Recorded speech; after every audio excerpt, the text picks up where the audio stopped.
Yo, what's up, everybody? It's your boy Jarvis here. You are with me on my IG.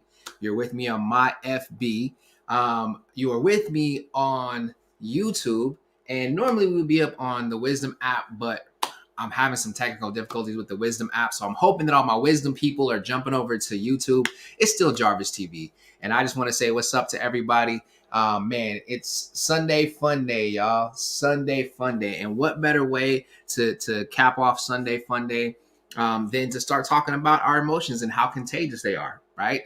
We're still all about the emotions and talking about all about the emotions. One of the things in talking about all about the emotions is really just taking an opportunity to really dive in and help us unpackage this thing called mental health, to understand what mental health is, mental illness, and how we can combat that on a day-to-day basis. So that's why we're 11 parts in, and it's been very great this entire time. Yesterday, I took a little bit of a break, and in that little bit of a break that I took yesterday, that was just kind of something to just kind of open people's minds up to something a little bit different. You know, you want to try to, I always try to do something.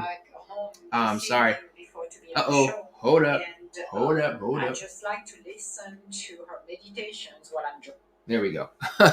Sorry, I didn't mean to do that. But I love being able to kind of shake the people's minds a little bit, to challenge what their thought process is, and then help edify people. Because a lot of times, you guys, honestly, people don't know that the difference between mental health, mental illness. They don't know that mental health is a positive thing. They don't know that we all deal with levels of mental health and mental illness. We can catch mental illness just like you can catch a cold.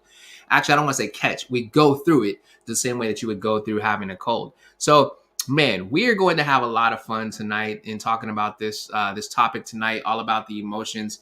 So I am not going to spend too much time in the getting us started, but I am going to do this because I love this commercial so much. I'm going to run this commercial because we are going back and we are going to have a rebroadcast of the Impact Rally on February 19th. So if you missed it, you'll get an opportunity to be able to watch it as a rebroadcast stream on February 19th, Saturday morning at 10 a.m. So if you want to get that information, text me 386-200-1394, or just go ahead and go straight to the website and register to be able to watch it. You just go right into, as soon as you get on the website, you can go ahead and you can just hit the search and type in Impact Rally, and boom, it'll pop up and it'll show you, and you can register for the Impact Rally rebroadcast. It's going to be powerful and amazing. You know, I'm going to start showing some more of those clips of people just talking about it because they had a great time and enjoyed themselves. But man, I really like this commercial, so I'm gonna play this commercial again. So those of you with me on IG, I see my man Jason Kente in the building showing up. Love you, man. Glad to have you in here with us. So hey, let's go ahead, run the commercial, and when we come back, we're gonna get into this great conversation. Let's get it.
Yo, welcome back, everybody. You know, I was just kind of chilling out, having some like, just personal dialogue over on IG, but you're back with us, and we're here on Facebook, and we're here on YouTube.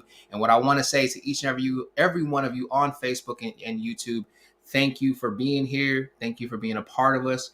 Share. You want to share. Big Bass in the building. What's good, my guy? Love to see you on here, big dog.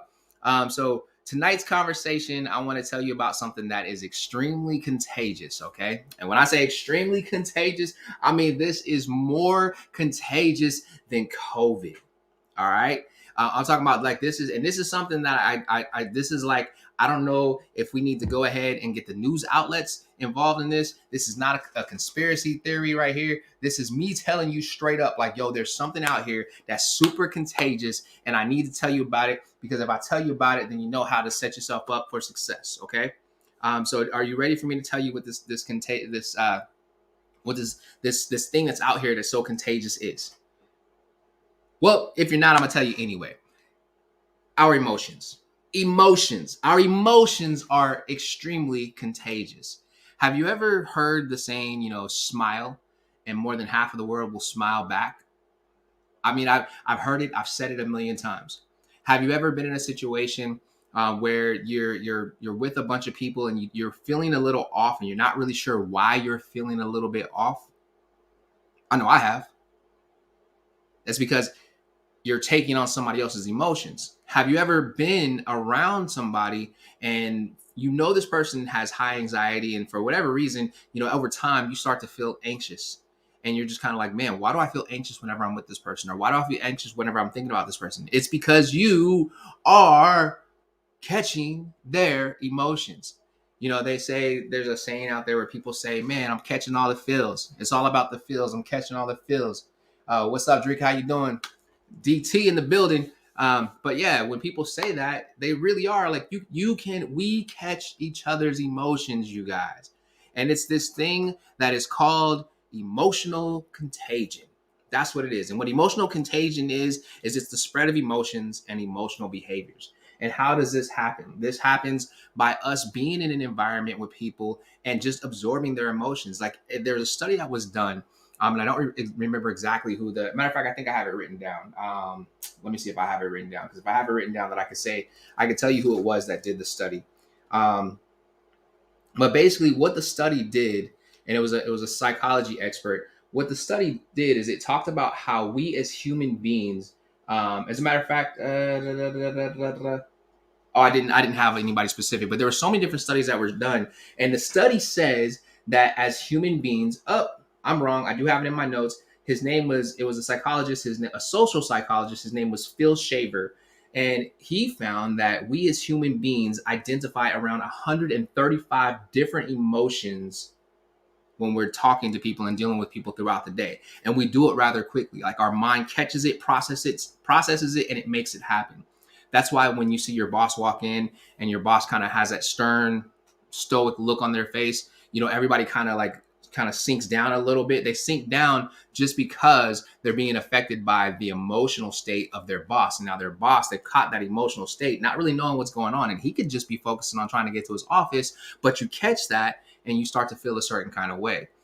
So it's our, like, when you're talking to people, and we always talk about trying to find social cues, and these are things that come up in our daily conversation. And in talking about it, I want you guys to really start paying attention, like in this conversation tonight. And I'm sorry I didn't say this earlier. If you would like to join the conversation, if you're over on Instagram, then just hit the little camera and request to join, and I'd love to have you in the conversation. I would really love for you guys to go jump over on YouTube, because if you jump on YouTube at Jarvis Henderson TV, or Facebook, the original Jarvis, then what you can do is you can actually join the conversation and jump up on camera with me, and it would be so smooth and so great, and it sounds so crystal clear. Then I would just love that. But I'm putting into the chat over on YouTube and Facebook right now. For people who, if you want to go ahead and join in the conversation, definitely just click the link and it'll allow you to join in the conversation. And let me take a pause for the cause. This is February. This is, in the United States, and I believe it's the whole world, Black History Month. Whether we choose to celebrate it or not, I am somebody who celebrates being Black 365 days of the year. And then in a leap year, 366 days. And I would just do no justice if I didn't just stop for a moment and just celebrate all of you out here in this world who are taking the time to celebrate this month. I don't know what this month means to you, but it means so much to me. I can remember as a kid, it going from having a day where we celebrated our Black history and feeling powerful and strong in that day. And then it went to a week. And I remember feeling strong in that week. And then all of a sudden we had a whole month. So what if it's February, the shortest month of the year? I don't care. February is the month of love as well. So that does say a lot for us to be able to have a month to be able to celebrate Black history. And I encourage each and every one of you who are watching this, and I know this is way off of a script, and I don't even have a script. There's just things that I prepared to come and talk to you about.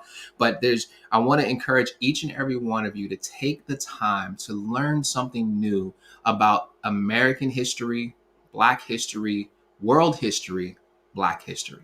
All right. So I gave you 4 things, but I said it in that order on purpose. American history. So the history of Blacks in America, Black history. Just kind of dig into Black history. Then find something out about world history, and then go back in and look at Black history. Because if you can do that, then it'll really open your mind and it'll show you some things that you didn't even know. I remember when I was in 8th, 9th grade, I was doing a report and I was studying the Emancipation Proclamation. And I wanted to do a report on somebody who I felt like stood up for me as a Black man, that made it to where I can walk into my school and be proud and hold my head up and put my chest out. And I wanted to talk about somebody who was different than Malcolm X, somebody different than Martin Luther King, somebody other than Marcus Garvey. I wanted to go off the beaten path. And so what I did is I went and I took up studying the Emancipation Proclamation, and I studied Abraham Lincoln. What I learned in that study blew my mind. I was so upset at Abraham Lincoln. I was so upset to find that this president that I had spent all this time learning that he wanted me to be free, in all intents and purposes, really did not want me to be free. He wanted to win a war. He wanted to win a war. So it was a strategical thing that he did to be able to go ahead and dismember or dismantle the South so that they couldn't pull themselves away from the North, and we would stay the United States of America. Now, here we are years later, and that event, although it was not really intended to have the effect that it did have that effect. And so I'm very grateful for that time in the Emancipation Proclamation. But that's why I say you want to go and study out your history. There are things that are out here in history that when you read it, some things may hurt your feelings, and that's okay. Whether you're white, Black, brown, yellow, I don't care what color you are, you're going to read some things that are not going to make you comfortable, but you're going to know. Because history, if we learn our history, we know what not to do to repeat it. We know how to avoid those things in the future. So I just wanted to take that moment and just take a pause for the cause and just shout out Black History Month.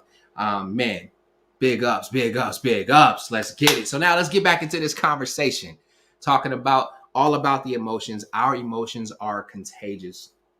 The last thing that I told you all is I said that we as human beings, and there was the social psychologist. His name was Ryan Shaver, who he actually did a study, and it was like decades of studies that brought this up, that talked about how we as human beings identify 135, at least 135, social cues, body language off of people that causes us to start to absorb and react to what they have going on.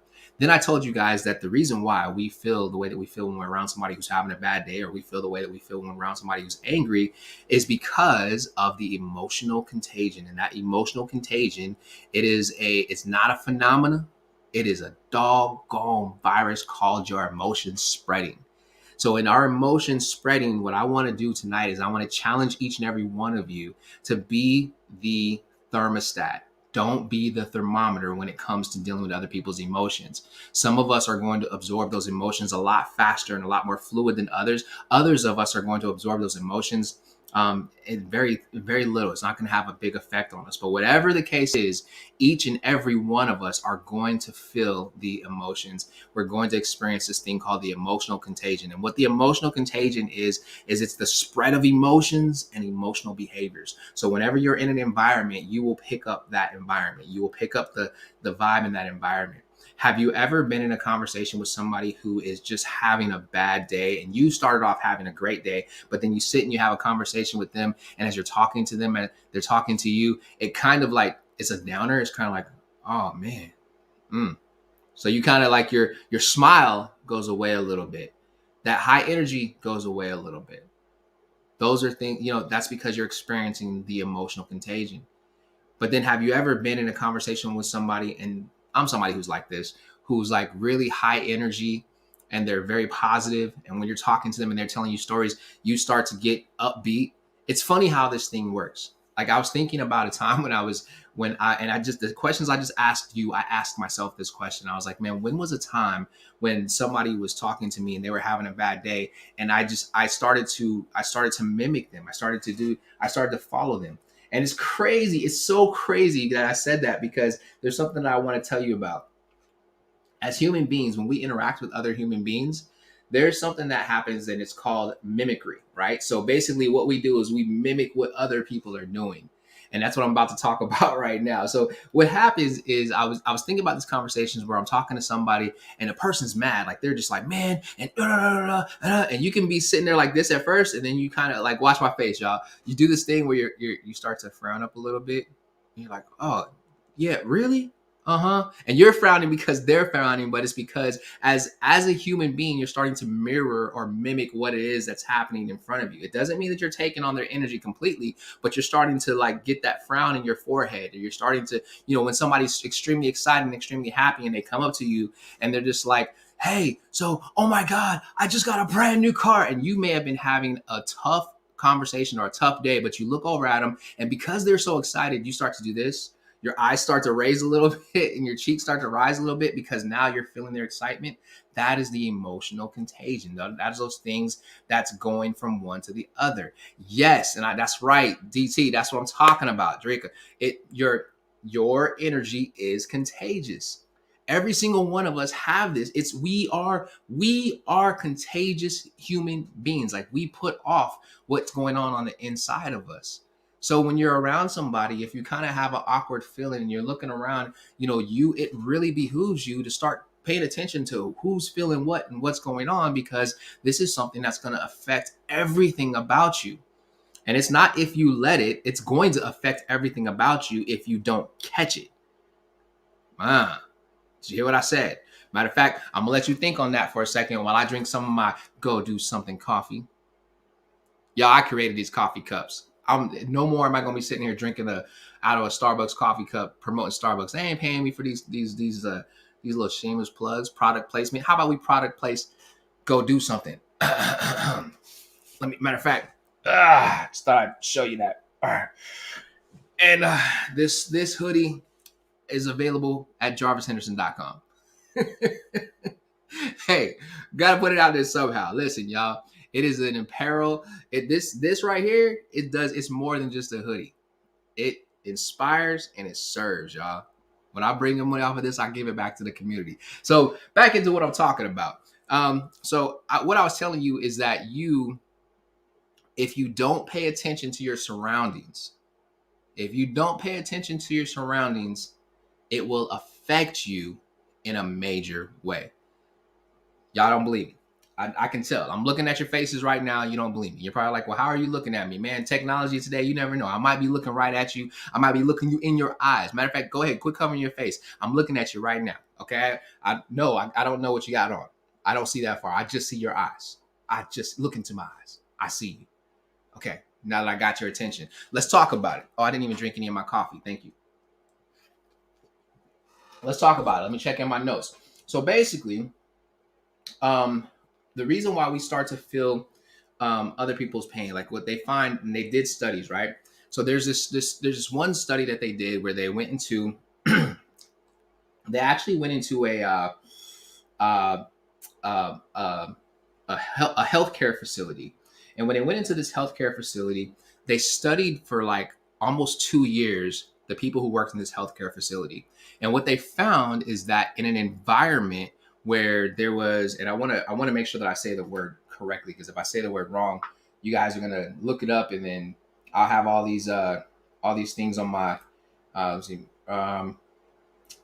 basically, because my notes are all over the place. I didn't get a chance to put them all together the way I want to, but pretty much what ends up happening is you you you what is the word that I'm looking for? There's a word that I'm looking for because I want you guys to know it. Da, da, da, da, da, da, da, da. Either way. Oh, here we go. Companionate love. That's the word I was looking for. I'm so sorry, y'all. My notes are all over the place. I got them just like scribbled. I was so excited about this that I want to get this stuff to you. So, companionate love. So basically, what that is it's an environment in the workspace where people are happy. They're very polite to each other. They practice the art of patting each other on the back. They celebrate each other's moments, whether it's birthdays, holidays, weddings, whatever the case may be. You have these various things. I see that I got Jason Kente down there in the queue waiting to come up, and so I'll bring him up in just a second after I finish talking about this companionate love. But they studied this environment, and they found that in this environment, because they operated, their whole culture was of companionate love. They had a compassionate environment in a health facility. And it was, I think it was like I didn't write down exactly what it was, but basically it sounded like it was maybe like a facility where they treated, like, had live-in patients. I don't know exactly what it was, but it was like live-in patients. So in this setup, what they were doing is they would have people come in. They would watch them for almost 2 years, like I said. But they noticed that in this environment versus other work environments where it was a little tough, a little rough, a little stressful, a little heavy, and they didn't have this type of a setup, they found that there were fewer days that people took off. So a few people just called out sick, fewer. They also found out that they found out that the people, the team didn't burn out. They found out that people, they used teamwork more often. They had much more job satisfaction. And then the crazy thing is they went back and they started asking them questions about their personal lives, and they found out that in that environment it also worked out to where they did their jobs better. Their family members were much happier when they got home. The family members of the patients that they were working with were extremely excited and gave them high levels, high ranks on any surveys when it came to satisfaction in the particular facility. So I'm sharing that with you to say, like, when I'm telling you to pay attention to your environment, I'm really meaning pay attention to your environment, because if you do not pay attention to your environment and you allow negative feelings, negative emotions to kind of come up on you, then you're going to be working in what could feel like a hostile work environment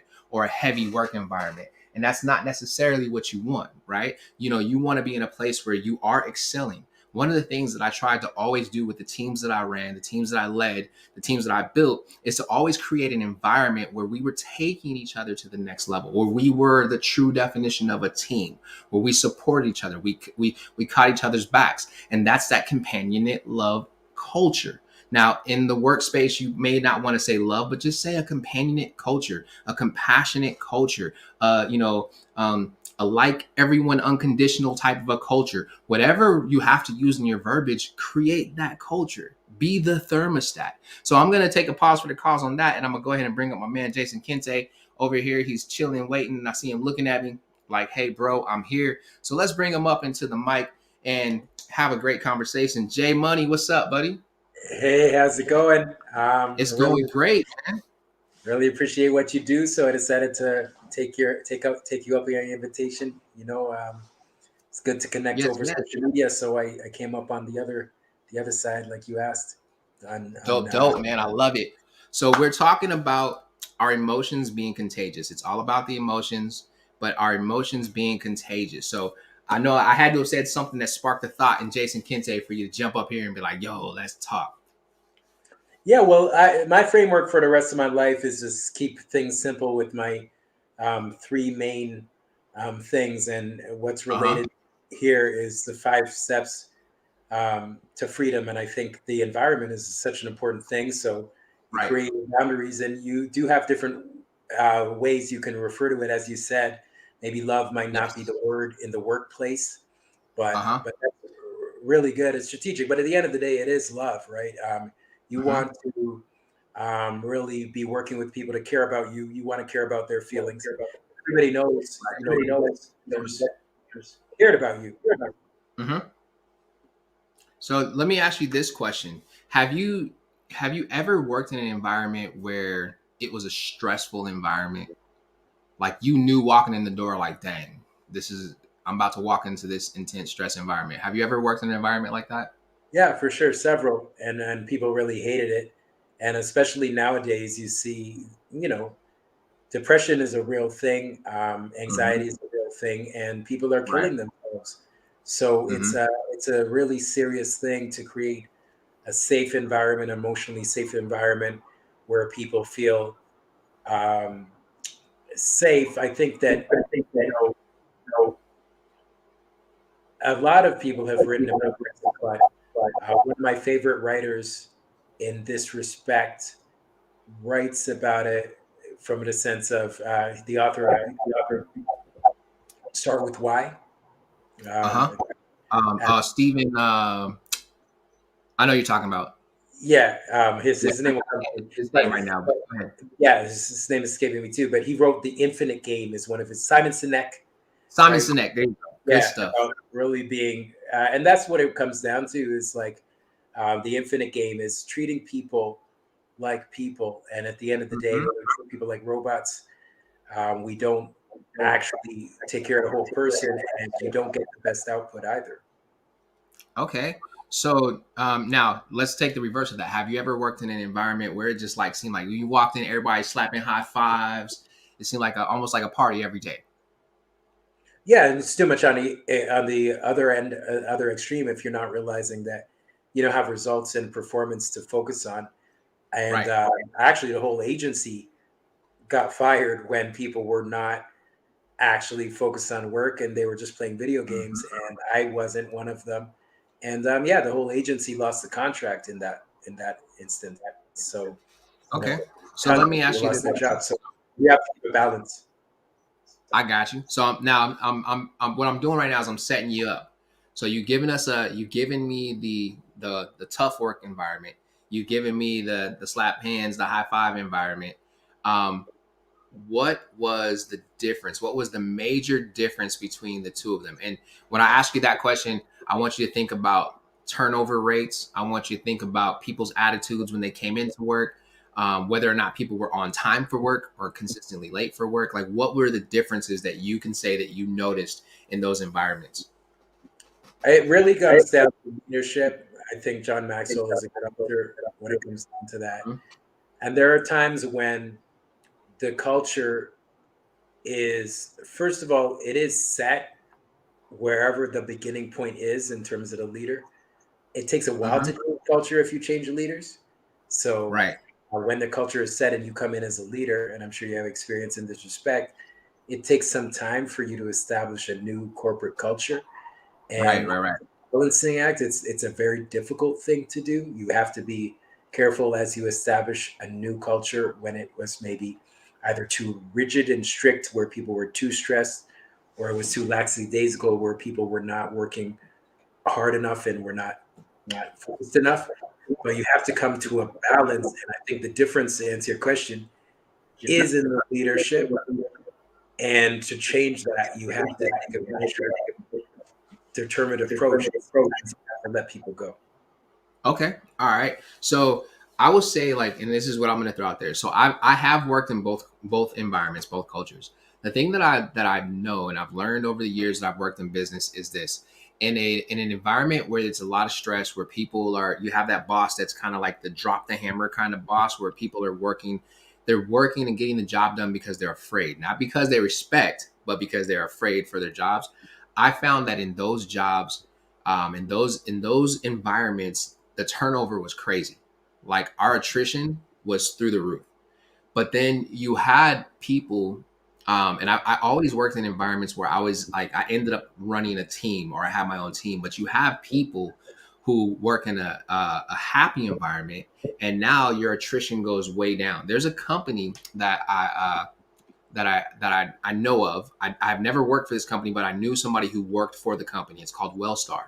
Wellstar has such an amazing culture, and that's one of those things that we're talking about now is the emotional culture. Their emotional culture is so great that their attrition is extremely low, and they are they are health services, so they own hospitals. I don't know exactly how many across all of the U.S. Right, so but their staffing is crazy high. They have people who have worked there who are in their 25th year, 30th, and that's like a common thing. You have people that have extremely long tenures. Now, I bring that up because in my experience, my teams, I didn't experience a lot of turnover. I had a transient population, which for those people who don't know the difference, turnover is when people quit and they're gone. Transient is like you have people who work for you who are in they're in college and they come home for the holidays and they work for you for the holidays and then they leave because they go back to school and so I had that. But in every position that I had in the teams that I ran, my teams were consistent. If I lost people, I didn't lose them, I promoted them. Does that make sense? Like it was always a promotion. Like, hey, you're gonna go here. Now, if they left the company and they were working for me, they didn't leave because they were angry, but it was because I became the thermostat and wanted to create an emotional culture that was that companionate love type of culture, that culture of like, yo, we celebrate each other, we work together, we catch each other's backs. And it's because at the time, although I didn't know it was called emotional contagion, I wanted to control the emotional contagion of what was going on. And something that's important for everybody to understand as we're talking about this with emotional contagion, it's one of those things like literally emotional contagion is unambiguous. Like you don't know that you're absorbing somebody else's emotions. And that's why I said earlier, I challenge us to pay attention to what we're feeling and how we're feeling in the environments that we're in. And so because I had an understanding of I set the temperature of what's going on in here, then I would come in and it was, for me, it was, even if somebody was having a bad day, I'm finding the silver lining. Like, yo, oh man, you didn't get that sale. It's okay. Listen, hey, and I broke it down. Out of 10 people, you're going to probably, you give them like these little things of helping them to fight back and get over the hump. Now, with setting that culture, I didn't lose people, but even now, here we are years later. Like some of these people worked for me 10 years ago. Some of these people worked for me 15 years ago. And they're still hitting me up and they're like, man, thank you, boss man. Or they're hitting me up like, hey, I'm getting ready to get this job. Or, there's one young man, I'll never forget it, man. He was going to school to be a radiologist, and he was one of my assistants. And I was going to promote him to an MIT. And I told him, I said, hey, listen, before I promote you to an MIT, let me help you get through this semester of school. You said it's your last semester because you may change your mind on what you want to do. I don't want you to stay here. I want you to go pursue this thing that you've been studying for. You've been in university for 4 years, buddy. Let's get it happen. And I remember I told him to bring his index cards that he was studying. And I learned so much medical technology just helping him study while we were working. And the reason I did that is because, again, that's a small thing that goes into creating a culture of support, setting the thermostat. Now, the reason I bring him up is because here we are years later. I'm seeing him in magazines. He owns a couple of organizations. You know, I shot him a message, man, I'm so proud of you. He hit me up, man, thank you so much for everything that you did. And the list goes on and on and on. I can go back and I can tell you about the young man who was the first and the youngest Black officer to run this huge portion of the Navy that had to do, was it what they call it? Is it cartographers that do maps? I think so. Yeah, that do the cartography. And it was, again, it all falls back to the emotional culture or the culture that I created in the workspaces and supporting those people. Now, the reason I gave such an in-depth explanation is because for us as leaders, and then for you and I as speakers, and men that are networking together, the thing that we have to do, like our responsibility as leaders, is to pull away the fluff, become the thermostat, set the atmosphere for the people that come in. And yo, shout out to my girl Stacy Robinson, Stu Love in the building. Stu Love, thank you for confirming that for us, Stu. I appreciate that. But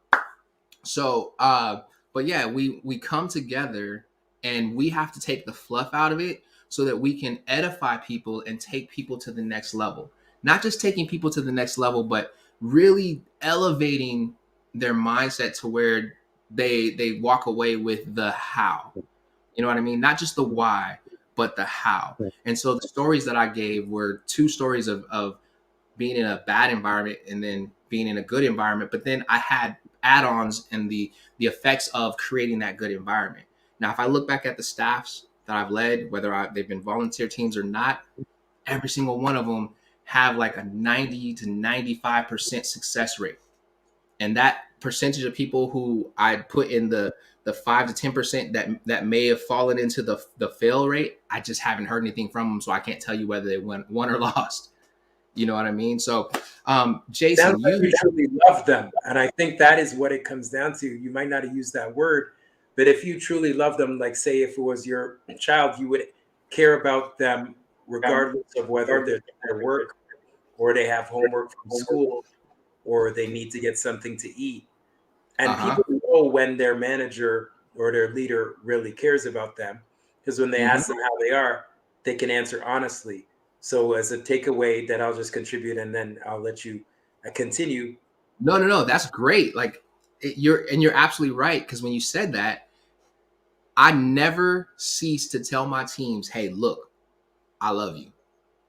I'll tell them, and I'll tell them, I'm like, "Yo, this is not HR appropriate in most places, but I'm gonna let you know I love you, and it's not a crazy love. It's a love that's unconditional, and I want to see you win. You know, and that's as a leader, A I have a hard selfless, time a leading. selfless, a selfless caring. So even if it's Yeah. something they have personally that's keeping them back from being able to focus on work, they Uh know they huh. can tell you what's really happening. Maybe you can Yeah. facilitate that, let them focus Yeah. on that, and then come back and be 100% in the game. Absolutely. Absolutely. So, Jason, man, I know I asked you a couple of questions. Ask me some questions, man. I know that your mind buzzes. As a matter of fact, Yeah. I So like your haircut, bro. You got it going right now. You know, you thank got you. the Well, nice I'm back little. home in Canada, right? I'm from the country above you that loves you. We have to love you. You can attack us, right? So I'm back at a free house, right? The house I got free for 6 months because I needed to write my book course. But listen, I would ask you, what do you think about how we can have people answer honestly? Because my biggest simple thing for people to do, because I do think it's about how most people have the heart to make a change and a positive Right. change in the world. So I just start off with simple things. Tell the truth about how you are, and then I go further. Yeah. Ask people to honestly answer, and I go further. I Uh still am huh. the only person that I see that does this, and I teach Yeah. my team this. I answer, and I didn't do it this time, Uh but I huh. answer numerically, brother. Okay. Okay. Okay. Right now I'm an 8.3 out of 10. Okay. Yeah. I went down a little when I was trying to get into the country because they have a 72-hour time. You have to take a test and test negative for COVID. You have Yeah. 72 hours. Now they only have to give me the test results within 72 hours. So I was almost not getting back in the country. And I Right. don't know if you guys are going to war. Like I'm just saying, I want to come back to Canada. Okay, so it's civil war. Look, it's tough in the Yeah. states now. So Yeah. Yeah. I was kind of stressed. So I dipped down below 8 because I almost missed my flight because of all of the different complications. So now I'm kind of happy I'm back. So the thing is, there's some people and they commit suicide and people don't even know that they were down. Right. Right. Right. It's Right. happened recently, right? They're not quite Right. sure why the former Miss USA, Yes. Yes. Yes. right? So the thing is, it's how can we proactively solve this? Actually, be honest when we ask people a question. If you don't have time, don't say how are you. It's not Mm-hmm. hi. There's a difference. Yes. If you Yes. can say hi when you need to walk by and say hi, right? But how Yes. are you is a question. Mm-hmm. So So, how are you right so now? I will tell you right now, me, if I was to put it out there numerically, I'm feeling like I'm at like a 9.5. And it could be because the topic that we're talking about and just me thinking about all of the reasons why I have to smile, the reasons why the things that I have to be happy, a roof over my head, clothes on my back. And some people may see this and hear that as like, oh, that's superficial, and it's not superficial. It's really me. Like I am the person who is grateful for the small things because I know what it's like not to have the things at all.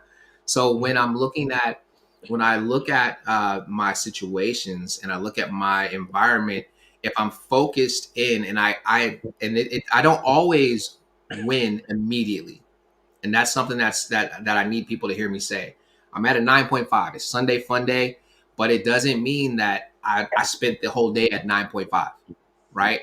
At one point today, I felt like I was at like about a 7, you know, Okay, and then well that's real. yeah. And so when I was at a 7, I was in my mind, I'm like, why am I at a 7? You know, I'm asking myself these questions because I'm not around anybody. I'm in the car. I'm driving around. You know, I'm serving people, and at that moment, I realized I was at a 7 because I was thinking about the things that I didn't have, not the things that I had. And then when I thought about that, I was like, okay, so man, dang, Jarvis, you remember that one time when you did? And I'm giving myself these, like, I don't know if you've ever seen the movie American Pie, but in that movie, there's a movie called American Pie, and there's a girl who Yeah, tells I think stories. it's So it's like how she's like that one time in band camp. So for me, I'm yeah, this telling one my time at Ben. yeah. So I'm having these conversations with myself as I'm driving, and every time that I got to a person and I was dropping something off to a customer, sent them a text and I said, "Thank you for allowing me to serve you." And every time I said that, it brought me up higher. It brought me up higher. It brought me up higher because those are things that I enjoy doing. But it's I share that to say, hey, yes, I'm at a 9.5, but I'm not always at a 9.5. This week alone. So let's take today's Sunday. And your question, I'm going to answer your question as well as like, how do we get people to be honest about how they feel? So let's take this week alone. If I coming off of last weekend with the Impact Rally, I was like at like if we're on a scale of 1 to 10, I was at like 100. But I was so tired, I couldn't enjoy my 100. Right? Like I was just like, oh my God, I'm sleeping, having amazing dreams. Like I'm jumping off and doing crowd surfing in my dreams because that's how excited I am. A couple days go past and I have to get out and start doing things again. Have meetings that I have to start functioning with. I have to start taking care of just, getting back into my day-to-day things that will help me prepare for the next thing. I stayed high, but certain things would come and it would cause me to drop. So like you said, like I said, 9.5, I was at 100. Then I started going down and I would just kind of teeter-totter. Now, if I go to the week prior, man, I spent the majority of the week prior at like a 6. And that's because I was, there's concern for my mother. I'm concerned about, my friends that are around me, my emotions, I'm looking at this event coming up and, the different pivots that have to happen. But then knowing that, okay, I can't stay in this space, you know? And so that's when it comes to getting people to be honest. My first answer to getting people to be honest is going to come from a leader level. When you're talking to your team, when you're talking to your employees, if you come in as the boss and every time you talk to them, you want something from them, they will never be honest with you about how they're feeling. Because Exactly. every phone call, every text message, every conversation is something that you're trying to get something from them. It's a take. It's Mm-hmm. everything you're not giving. You're always just taking. Yeah, you're always taking. So that happiness, this culture, this emotional contagion that we're talking about, setting the right culture with getting them to be honest with you, starts with you as the boss.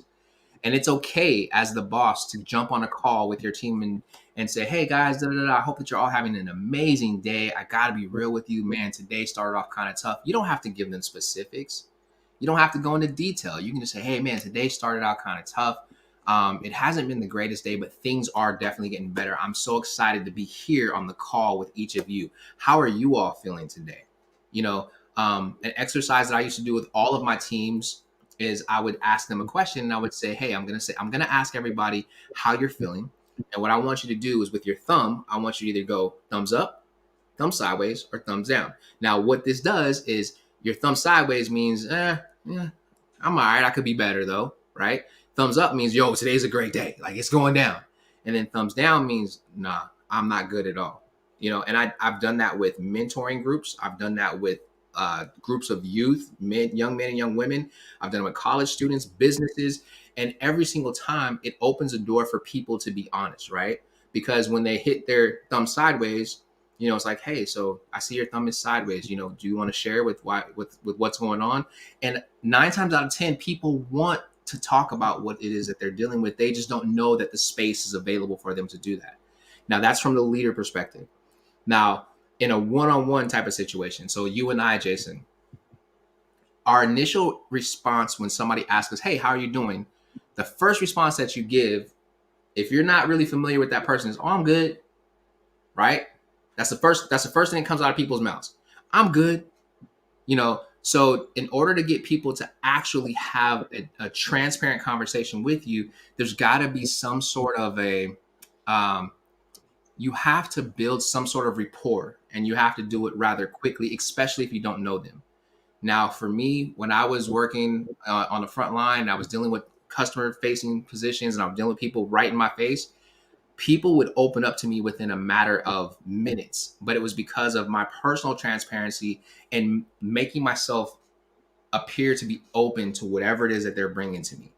And that's something that will help on any level, whether you're talking to your children, you're talking to your spouse, you're talking to you're talking to your employees, you're talking to a volunteer team. When you actually set yourself up, and Stacy puts that in there, it's important to create a safe space for dialogue to ensure. Yes, and that's what I'm saying. Like, you have to not just say, hey, this is a safe space. Your posture has to say, this is a safe space. So it's got to be the thing, instead of having the stern lean in and you're really like in their face, but you kind of lean back a little bit and you kind of drop your hand. Like, it's the drop your hands, like, become, don't become threatening, and allow them to speak. Now, if you've never met the person, that's a very quick way to be able to make that happen, and really get people to communicate and just say how they feel.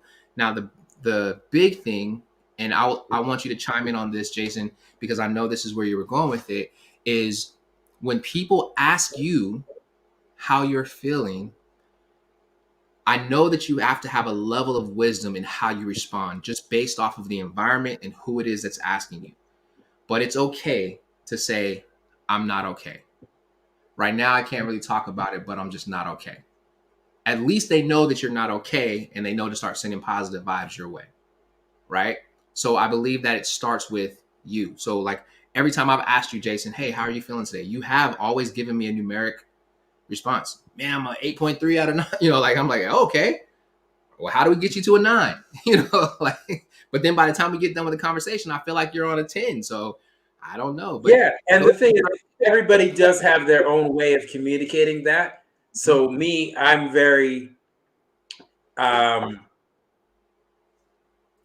I'm very precise, and with you, you say 100, right, out of 10, right? And yeah, me, yeah, I'm like, that's a fail, bro. You know what I'm saying? But I know that's your communicating. That's as high as you can get. But me, I'm like, as high as I get, as high as I've gotten is 8.9. So for me, 8.3 is as high as I'll be until I'm finished renovating my house, right? Because right now I'm just in this room. So for me, I know that this is as high as I can be right now. So the thing is, it's having the time to actually get to know your people, and then get to understand, okay, is this a high? Is this a low? Is this, do we have to do some work to get him up higher? Or is this as high as I can be? Right. right, And the thing is, the way I do it, and this is what technique I'll say, that how I created an environment, is like, I say, hey, I'm from the country above you that loves you.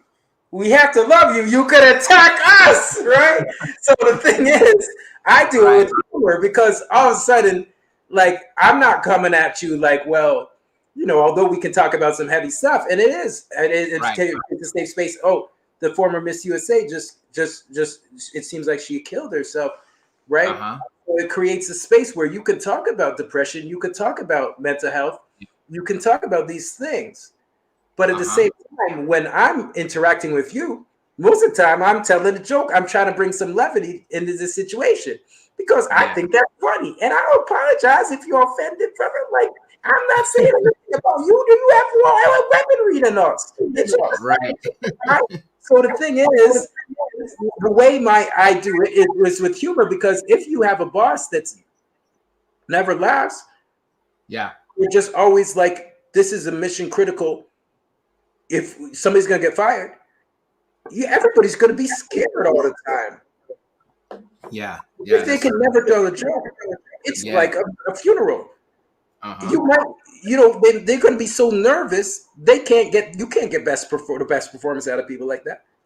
Man, let me jump in there with you. So I had a leader one time where this leader, I respected this leader, I honored this leader, I looked up to this leader, and I was just like, man, yo, Master Cylinder, what's good with you? It's nice to see you too. Sorry, my bad. That's somebody over on IG. The But this leader, I looked up to them. Like they were like a mentor to me. They were, and however, the way that they led, if I saw their picture on a website, my anxiety level shot up. Like I'm like, oh my god, like like immediately I'm like, and I was like, what in the world is going on with me? Trying to figure it out. But it was because every time they came around, it felt like something was wrong. Every time they came around, I felt like I was in trouble. I felt like, something was going to happen. And then we went on a trip together. We actually went to go serve somewhere together out of the country. And when we went out of the country, he looked over to me and he told a joke. And when he told the joke, I looked at him and I didn't know whether to laugh. It's like those movies, those movies where they have like the dictator who tells a joke and he's like, that was a joke, It's laugh. a And everybody's like, laugh. that's Yeah. kind of how but in that moment, I'm thinking, yo, we're in another country together. It's just me and you. Let me be honest with you right now. I mean, what's the worst that can happen? You can't get rid of me while I'm over here. So, because we got to come back to America together, And I told him, I said, You don't hey, know. He could have thrown you overboard, brother. yeah, we were on the land, so that's the good thing. We were already there. We were on Okay. land. Okay. So Good. I just came right out and I said, hey, man, I didn't even know that you smiled. Like, I didn't know. And I said, and he said, you didn't like my joke? I was like, your joke was hilarious, but I didn't even, like, to be honest, until just now, I've been afraid to laugh at anything you say because I don't know what you're going to do. And when I said that to him, he just he like scratches his head, and I share that story just to say, to go back into what you're saying as leaders. And this is something that it's in my notes and I was going to get there, and I'm glad that you took us there fast, Jason, is that as leaders, cultivating positive emotional experiences and positively emotional environments in your workspace starts at the top. It has to be the leader. The leader has to be the one to set the temperature. It has to be that when that leader comes in the door, when that leader jumps on the phone call, when that leader jumps in on the virtual call, that they set it off like, hey, let me tell you a joke. And I know that there's a lot of leaders that are watching. They lead in a corporate space. I know there's a lot of leaders that lead in nonprofits that are watching. And it doesn't matter where you are in the world. But I would tell you this: one thing that I always do when I first start my calls is I have moments of playful banter. And I when I was working in when I was working in corporate America, one of the things that I did when I got on the call with my team is I would say, hey, who's got a good joke? Like, I want to hear a good joke. Somebody tell me a good joke. And it didn't matter if it was the corniest dad joke or mom joke in the world or not, I'm whatever sorry, it I don't have on was. my mask. I don't think you can catch COVID through the thing. Exactly. I'm not, the good thing is that my Are you? my Are you offended? my internet is Are you okay with me my not wearing internet my is mask? vaccinated. Yeah, my internet is vaccinated, so you're good. Cough away, cough away. But you're so special, man. You're so special. That is for those of Oh, you who okay. don't know. Well, if I got an N95 here, brother, if I have to, I can put on the N95 Nah, you're good. You're good. But let me tell the leaders this. because I'm One thing respectful. that you can do. I'm in Yeah. Canada. We mask. Hey, listen, I just came from listen. Georgia. I didn't have to wear it, but I have to wear it here. So tell me if you need me to put it on. Hey, you're good. So Okay. let me go ahead and tell you this. So the one of the things that I always do, even now, and this is for my leaders that are out here, is I want to challenge you that every time you get on a call, you tell a joke. It doesn't matter if the joke is funny or not. Laugh at it. Create the atmosphere of like, hey, this is a light space. We got some heavy lifting to do, but let's do the heavy lifting with our minds being at ease. Like, I don't know if you work out or not, Jason, um, but I work out, and I know that if I'm angry or I'm stressed, yes, I can push more weight, but I'll probably hurt myself because I'm not focused and I'm not breathing properly, right? And that's the same thing when we're in our work environments. If we can just take the moment to allow just to create a space, a safe space, create the ease of mind, it makes the heavy lifting that much easier. So that environment that you're trying to create with your team, it starts at the top. If your leader is a dictator, then guess what? Everybody who reports to him, under him or her, is going to be a dictator as well, and it's not going to create the right environment. So let me throw out this nice little data piece for everybody. So when you're around somebody who is happy, if your friends around you are happy, their happiness begins to spread to you, and it takes your happiness quotient up by at least 25%. You're 25% more happier when you're around somebody who's happy than you are when you're by yourself. That's an interesting little fact. Just want to throw that out there for you. So, Jason, my man, we running out of time. We actually coming up on the hour. Man, give us something good. Give me like 2 minutes of you just sharing with the people and like talk to us. I know your internet's a little spotty, but talk to us for a minute. I'm gonna give you the screen.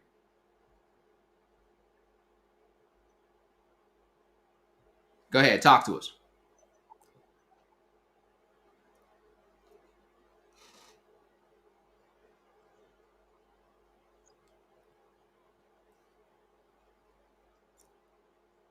It's contagious. Uh Yeah, oh. I wanted to be. I just wanted. I was waving. I was trying to.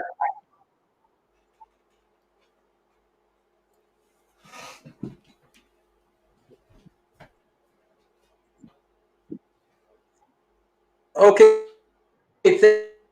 I'm gonna run after this. I just haven't my whole life. It's 5 steps to freedom. Okay, number one, you separate from abusers and users, and sometimes it could be your own mindset. Number two, you love yourself. Number three, you set boundaries. Number four, you invest in eagles. Like,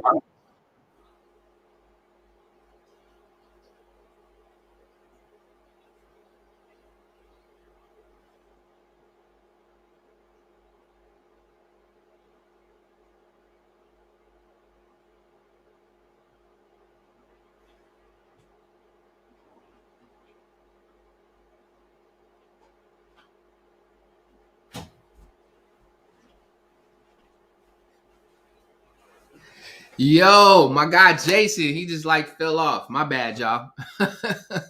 My bad, my bad. Oh man, I don't know if his internet was spotty or not, but it seemed like his internet was spotty. But he was giving us some good stuff to go out on. And listen, you guys, your boy is here. I'm with you. Thank you for sticking around. That was a great bit of conversation with Jason, and I want to give you guys some things on the way out of here. Um, there's You may ask yourself questions like, well, why is it that I feel other people's pain when I'm around them? It's because as human beings, we're designed to empathize with the people who we're around. And in that empathy piece, when we empathize with the people that we're around, we carry that weight as leaders, as professionals, as entrepreneurs. You know, I want to challenge you to be the thermostat. What do I mean by be the thermostat? I mean, you be the one that sets the temperature. See, a thermostat sets the temperature, the thermometer takes the temperature. Let your teams be the thermometer, but teach them to be the thermostat. Because if you can teach them to be the thermostat, just like you're the thermostat, and you're creating a culture of joy, you're creating a culture of laughter, you're creating a culture of this is a safe space, you're creating a culture of teamwork, you're creating a culture of this is what we do. That culture can be created in your household. That culture can be created in your business. It can be created with volunteer groups. That culture can be created in anything that it is that you do. And I want you to know that there are some serious rewards that can be reaped from you setting the right atmosphere. What I said about the emotional culture, the emotional culture of anything that you're involved with is extremely important. The emotional culture of the workspace can either create wins or it can create losses. If you have a high, like a very what's the word that I was looking for earlier? Um, um, uh, the compassion, basically, like, you have like an environment of happiness, joy, like this is our culture, your team is going to win 9 times out of 10. 9 times out of 10, your team is going to win. And if you lose, it's not going to feel like a loss, because it means that everybody gave everything they could and it just didn't happen. And that's okay, because you move on to the next one, right? You got to create that culture of celebrating each other. You got to create that culture of supporting each other. And this doesn't just work in the business place, this works in your household, in your home. If you have a culture of we support each other in your home and in your household, with your family, with your spouse, with your children, then that's the type of environment that you're creating in the home. It starts at the top. Everything that happens starts at the top and it trickles its way down. Now, there are going to, and let me be very clear, there are going to be times where you're going to experience a cancer in the system. And with a cancer in the system, what I mean is that's that person who's always a Debbie Downer, that person who's creating a bad culture, that are trying to get into your culture, that person who's affecting other people's habits and things, because they're operating in a high level of like, yo, I'm pushing out this negative energy, and this emotional contagion is going to take everybody over because I'm miserable and everybody's going to be miserable. No, you have two options. The same way that doctors give you two options when they find out that there's cancer in your body. You can either treat it or you can cut it out. You know, I dare say take the option to just live with it, because if you take the option to just live with it, it's going to then start to poison other parts of your system, and you don't want that to happen. So what I do is there's a coach them up or coach them out. A person who doesn't want to move up can eventually be promoted, but they'll be promoted to customer. And what does that mean, to be promoted to customer? It means you can make all the decisions that you want to do, and it's not going to affect the rest of us as a team. But your culture in your business, in your the team that you lead, in your household, in your ministry, in your organization, is all based on who is the thermostat. And if you're not the thermostat, then figure out who's the thermostat, and you take that button from them and you start controlling the doggone temperature in the room so that you can have a better work environment. Now, the rewards that can be reaped, man, there's so many benefits to the positive emotional. There's so many business benefits. And one of the things I have down here is, just telling you how you can reap the rewards. There's things that you do that will help you reap the rewards of a positive emotional contagion. And what you do is, one of the things that you do is let go of the things that you cannot change. We all have things in our life that we just can't change. So why put all of our energy on it? There are things that are happening right now in my life that there's nothing I can do right now that's going to change that. So why am I going to let that hold me down? Let me focus on the happy. Let me focus on the joy. Let me focus on the love. Let me focus on my family. Let me focus on my, on my business. Let me put my focus elsewhere, because I know that I can control other things, but I can't control this thing right here. And if you let yourself sit in a place where you're trying to control the things that you cannot control, guess what? You're going to create the wrong temperature for the room, and that's going to create the wrong culture. And that emotional contagion that's going to be pushed off is one of stress, one of worry, one of doubt, and you don't want that. You can control that. Another thing that you do is, remember what I said earlier, pay attention to what's happening around you. When you notice that you're not feeling the way that you should feel, when you notice that you're not as happy as you normally are, or you just feel a little low, then what I'm challenging you to do is, I'm challenging you to pay attention to that and ask yourself, why am I feeling the way that I'm feeling? And when you ask yourself, why am I feeling the way that I'm feeling, be honest with yourself. Is it because you're just having a tough day, or is it somebody around you that's having a tough day? Here's where you find your balance at. If it's you having a tough day, then there's things that you can do to set yourself up for success. One big thing is, go get a cup of coffee. Get a cup of coffee. And if you don't get coffee, drink something that has a little bit of caffeine in it, because it'll give you that immediate shock to your system that will also cause your endorphins to fire off. But find the person who's happy. Tell somebody to tell you a joke. Tell them, say, man, what's the corniest? Ask them, say, what's the corniest joke you know? Something that's going to get you out of that rut. There's too many times where I see people sit and they just process and process and process and process. And the longer you process on the thing that you cannot change, the lower it's going to take you. It becomes a weight on your shoulders, and you don't want that. Okay, so you can change that. Okay, you can handle that. Now, being conscious of your own mood, that is extremely important, and you have to operate in that. And when you're conscious of your own mood, then you can be conscious of how you affect others. Remember what I said, that emotional contagion it's just saying that our emotions and our emotional behaviors are contagious. They can be caught just like a cold. They can be caught just like COVID can be caught. They can be caught just like anything that's out there. And for you to enhance your environment, you have to be aware enough to say, man, today is just a tough day. Let me call the person that's going to tell me a stupid joke. I know there's a lot of you that are working remotely. So if you're working in a remote space, here's some things that you can do to bring your mood up so that when you get back into that workspace or you jump on the next call, that now you're giving off that positive energy. And here's the cool thing about your emotional contagion, as opposed to like a virus, like a viral contagion that's out there. A viral contagion, you have to be in the same environment as somebody for it to affect them. You have to. An emotional contagion, it could be just like how we're talking right now. Like, I absolutely believe that there are some people who are watching this that feel happier now than they were when they started out. And it's just because my energy level is up. That's what an emotional contagion can do. So if that's happening through this and it happens, listen, if you've ever gotten emotional watching a movie, guess what? They tapped into the emotional contagion. They pushed off the energy of this is what's going to make you cry. So you're going to cry.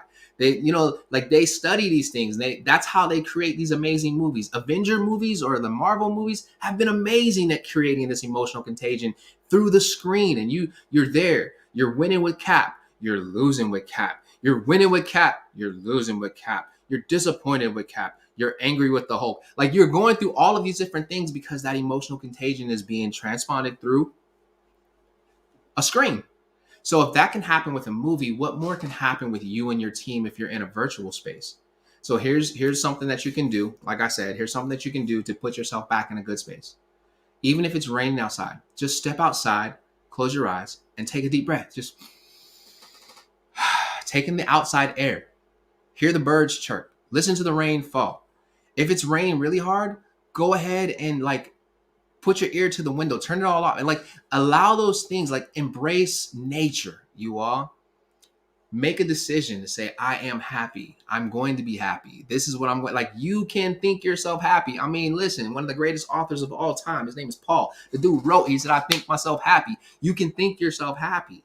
All of these things that I'm sharing with you some of them I said before, but I'm just giving you like the scientific names that fall behind it because I want to see you win in your family. I want to see you win in your relationships. I want to see you win in your personal business. I want to see you win in your personal life. And I want to see you win in the workforce. You have what it takes to take your teams and yourself to the next level. And it's all about you controlling that emotional quotient or that emotional contagion. You being the thermostat and not being the thermometer. Quit being the doggone thermometer. Be the thermostat. Be the thermostat. You set the temperature. And if you come in and you're having a bad day, then doggone it, you shut that thing off. You are no longer the thermostat. You need to be the thermometer and find the happiest person you can. And if you need to call me, call me. Because I'll tell you a corny joke in a heartbeat. Hey, this is your boy Jarvis. I have absolutely enjoyed talking with you guys tonight. The conversation we were talking about was our emotions are contagious, and we talked about that. I had my friend Jason Kente jump up for a minute and jump in on the conversation as well. Please definitely feel free to get in contact with me. I am looking to continue to grow the impact team, and this is my team of volunteers. I get connected with them. I have a group of them that I get on the phone with for about an hour and a half once a week right now, and that is my core. And then there's those who are going to be coming on that we are going to get on the phone about an hour and a half. I'm going to start off and do it like once every other week so that I can just chop it up with you. And you can ask me whatever questions you want, and you can be a part of the programs that we have running. And if you want to be on the impact team, you want to join the impact community, then go ahead and text that number that you see on your screen. And for some of you, you're probably like, well, I don't see a number on my screen. You should see a number on your screen. Go ahead and text impact to 386-200-1394. It's all about taking this to the next level. And I'm very excited because I feel the positive energy. I feel the positive vibes. And listen, I know if God be for me, who can be against me? You know what I'm saying? This was just how I roll. You know what I'm saying? And if you guys want to just get up with your boy and have a game night, listen, there's so many things we can do virtually. We don't got to always be in the same space together. If you want to do a movie night, there's so many things we can do. Hey, I am looking to connect with the people. Go get your go do something gear, jarvishenderson.com, and be happy, doggone it. Be happy. Quit frowning at everybody. Don't pay attention to what you don't got. Look at what you do got and put a smile on your face. Put a smile on your face. Yeah, this is your boy Jarvis. I'm excited. Man, there's so much that I can continue to say. There's so much I can continue to do. But what I am going to do is I'm gonna run us out of here. You know, normally I would go and get us a song to take us out, and I don't think that I'm going to do a song tonight, just because, nah, we won't do a song tonight. I'm gonna send you out with the commercial that I start us off with. You know, we are gonna do the rebroadcast for the Impact Rally on February 19th. So go ahead and get yourself registered to be able to watch that rebroadcast starting at 10 a.m. on that Saturday, February 19th. But yo, enjoy this, and then after this, we out, y'all.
Yo, and that's what we have for tonight. Love y'all. You will win.